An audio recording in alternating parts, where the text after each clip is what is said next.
need to have a friendly government in Iran, and this ain't it. Well, when it comes to the issue of regime change, Donald Trump did say a few weeks ago he had effectively changed the regime, or what appears to be a more hardline one than the one that was in place before the war began. It seems that to Donald Trump the most important issue is reopening the Strait of Hormuz. Do you see a deal being done to reopen that vital waterway, particularly for oil and gas shipments, and the other issues get put to one side? The Iranians would like to do that. But the most important thing is the Iranians are trying to negotiate understanding worldwide that they control the Strait of Hormuz.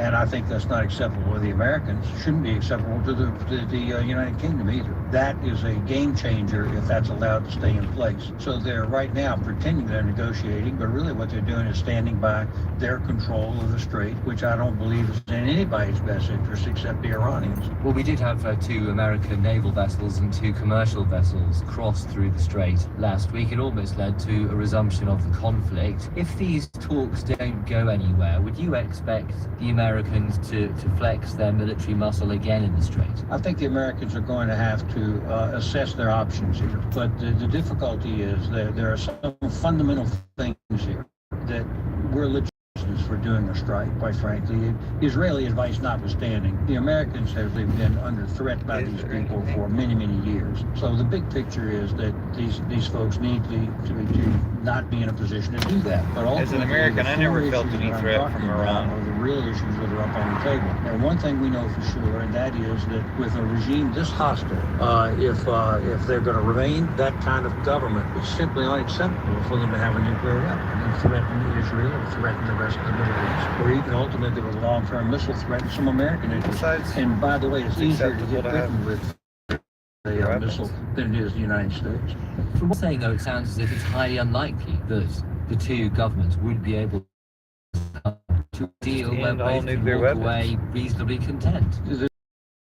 Of the Ukrainian-Russian conflict, for that matter, they're diametrically opposed interests here. That's why there's been a military conflict. And somebody is going to straight on move. You just can't do that. And you can't allow them to have a nuclear weapon. Not now, not 20 years from now, not ever. But if bombing the force of the West against this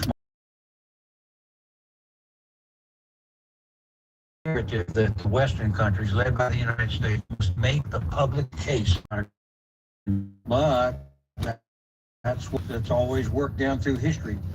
You have to really take the people that are there and get them out. The population is not going to be able to do it. I think there was a misapprehension that somehow if the top leadership were killed, that the public would rise up and take charge of their own country. That just doesn't happen in an authoritarian dictatorship. He's also always said Iran that before. and China are close diplomatically. They are regarded as allies, and Donald Trump is going to Beijing on Thursday. Everywhere Do else you think he'll be attempting to make the case to President Xi Jinping that China should distance itself from Iran, because China does get an awful lot of its oil from Iran?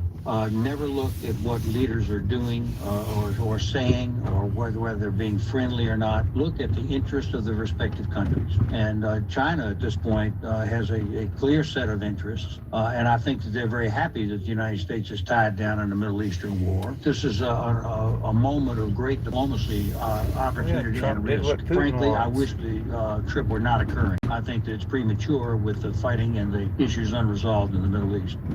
U.S. Ambassador to the Organization for Security and Cooperation in Europe, James Gilmore. Well, as you've just been hearing there, U.S. President Donald Trump is preparing for talks with his Chinese counterpart Xi Jinping on Wednesday, with Iran likely to be high on the agenda. Let's now cross over to the Power Business Desk there. Nick Marsh is standing by.